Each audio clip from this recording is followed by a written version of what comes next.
മനാഫിന്റെ പ്രതികരണം കണ്ടു. ആക്ഷൻ കമ്മിറ്റിയുടെ പ്രതികരണത്തിലേക്ക് പോയാൽ അർജുന്റെ കുടുംബത്തിന്റെ ആരോപണം തള്ളുകയാണ് ഫൈൻഡ് അർജുൻ ആക്ഷൻ കമ്മിറ്റി. പൊതുജനങ്ങളിൽ നിന്ന് പണം പിരിച്ചിട്ടില്ല, ബന്ധുക്കളെ അറിയിച്ചാണ് മുഖ്യമന്ത്രിയെ കണ്ടത്. ആരെങ്കിലും തെറ്റ് ചെയ്തിട്ടുണ്ടെങ്കിൽ നിയമ നടപടി സ്വീകരിക്കണമെന്നും ആക്ഷൻ കമ്മിറ്റി ഭാരവാഹി നൌഷാദ് തെക്കേൽ ആവശ്യപ്പെട്ടു.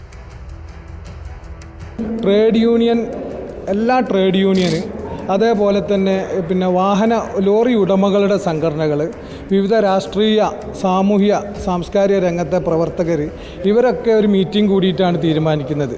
അതിലേക്ക് നമ്മൾ അർജുൻ്റെ കുടുംബത്തിനെ അറിയിച്ചിരുന്നു. അതിന് ഉത്തരവാദിത്തപ്പെട്ട ആളുകളെ അത് അറിയിക്കാൻ ഏർപ്പാടും ചെയ്തിരുന്നു. ഞാൻ തന്നെയാണല്ലോ അവരെ വീട്ടിൽ പോയിട്ട് ബഹുമാനപ്പെട്ട മുഖ്യമന്ത്രി കൊടുക്കുന്നതിൻ്റെ നിവേദനത്തിൻ്റെ പകർപ്പ് അവിടെ കൊടുത്തത്. അവിടെയുള്ള നാട്ടുകാരിലെ പ്രതിനിധിക്കും അതേപോലെ തന്നെ അവിടെയുള്ള അർജുൻ്റെ വീട്ടിലും അമ്മയ്ക്കും കൊടുത്തിട്ടാണ് ഞങ്ങൾ വന്നത്. പൊതുജനങ്ങളിൽ നിന്നും മറ്റും ഞങ്ങളൊരു സാമ്പത്തിക സഹായം ഒന്നും തന്നെ ഞങ്ങൾ പിരിച്ചിട്ടില്ല.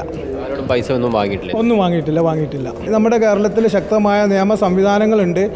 അർജുൻ്റെ കുടുംബം അത്തരം ഒരു ആരോപണം ഉന്നയിച്ചിട്ടുണ്ടെങ്കിൽ അത് ശക്തമായി പരിശോധിക്കാനുള്ള ഉത്തരവാദിത്തം ഭരണകൂടത്തിനുണ്ട്. അത് പരിശോധിക്കണം. അറിവില്ലാതെ ചെയ്തിട്ടുണ്ടെങ്കിൽ, നിയമപരമല്ലാത്ത രീതിയിൽ ആരെങ്കിലും പണം സമ്പാദിക്കാൻ ശ്രമിച്ചിട്ടുണ്ടെങ്കിൽ അവർക്കെതിരെ നടപടി വേണം.